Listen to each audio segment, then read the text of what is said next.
ಕನ್ಯಾ ರಾಶಿಯವರಿಗೆ February 23ರಿಂದ March 1ರ ಈ ವಾರ ಅತ್ಯಂತ ಫಲಪ್ರದವಾಗಿರಲಿದೆ. ನಿಮ್ಮ ರಾಶ್ಯಾಧಿಪತಿ ಬುಧ ಮತ್ತು ಮಂಗಳ ಗ್ರಹಗಳು 6ನೇ ಮನೆಯಲ್ಲಿ ಸಂಚರಿಸುತ್ತಿರುವುದರಿಂದ ನಿಮ್ಮ ಕೆಲಸಗಳಲ್ಲಿ ಹೊಸ ಚೈತನ್ಯ ತುಂಬಲಿದೆ. ಬಾಕಿ ಉಳಿದಿರುವ ಕಠಿಣ ಕೆಲಸಗಳನ್ನು ಪೂರ್ಣಗೊಳಿಸಲು ಇದು ಸಕಾಲ.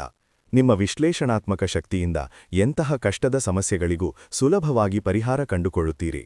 ವೃತ್ತಿ ಮತ್ತು ಹಣಕಾಸಿನ ವಿಷಯದಲ್ಲಿ 10ನೇ ಮನೆಯಲ್ಲಿ ಗುರುವು ವಕ್ರಗತಿಯಲ್ಲಿರುವುದರಿಂದ ಹೊಸ ಸಾಹಸಗಳಿಗಿಂತ ಹಳೆಯ ಯೋಜನೆಗಳನ್ನು ಮರುಪರಿಶೀಲಿಸುವುದು ಉತ್ತಮ. ಈ ಹಿಂದೆ ಕೈಬಿಟ್ಟ ಕೆಲಸಗಳಲ್ಲಿ ಈಗ ಲಾಭದ ಸಾಧ್ಯತೆಗಳಿವೆ. ಆದರೆ ರಾಹುವಿನ ಪ್ರಭಾವದಿಂದ ಮಾತಿನ ಮೇಲೆ ನಿಗಾ ಇರಲಿ.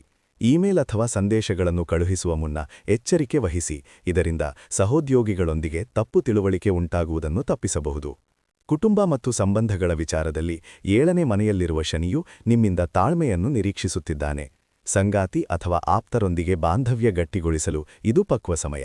ಭಿನ್ನಾಭಿಪ್ರಾಯಗಳು ಬಂದಾಗ ಭಾವೋದ್ವೇಗಕ್ಕೆ ಒಳಗಾಗದೆ ಪ್ರೀತಿ ಮತ್ತು ವಿವೇಕದಿಂದ ವರ್ತಿಸಿದರೆ ಸಮಸ್ಯೆಗಳು ಸುಲಭವಾಗಿ ಬಗೆಹರಿಯುತ್ತವೆ. ಆರೋಗ್ಯದ ದೃಷ್ಟಿಯಿಂದ ನೀವು ಉತ್ಸಾಹದಿಂದ ಇರುತ್ತೀರಿ. ಆದರೆ ಮನಸ್ಸಿನಲ್ಲಿ ಅತಿಯಾದ ಆಲೋಚನೆಗಳಿಂದ ನಿದ್ರೆಯಲ್ಲಿ ವ್ಯತ್ಯಯವಾಗಬಹುದು. ಕೆಲಸದ ನಡುವೆ ಸ್ವಲ್ಪ ವಿಶ್ರಾಂತಿ ಮತ್ತು ನಡಿಗೆಯಂತಹ ಚಟುವಟಿಕೆಗಳಿಗೆ ಸಮಯ ಮೀಸಲಿಡಿ. ನೆಮ್ಮದಿಯ ಮನಸ್ಸು ನಿಮ್ಮ ಯಶಸ್ಸಿನ ಗುಟ್ಟು. ಈ ವಾರ ನಿಮ್ಮ ಕೆಲಸದ ಮೇಲೆ ನಂಬಿಕೆ ಇರಲಿ, ಆದರೆ ಬದಲಾವಣೆಗಳಿಗೆ ಹೊಂದಿಕೊಳ್ಳಿ.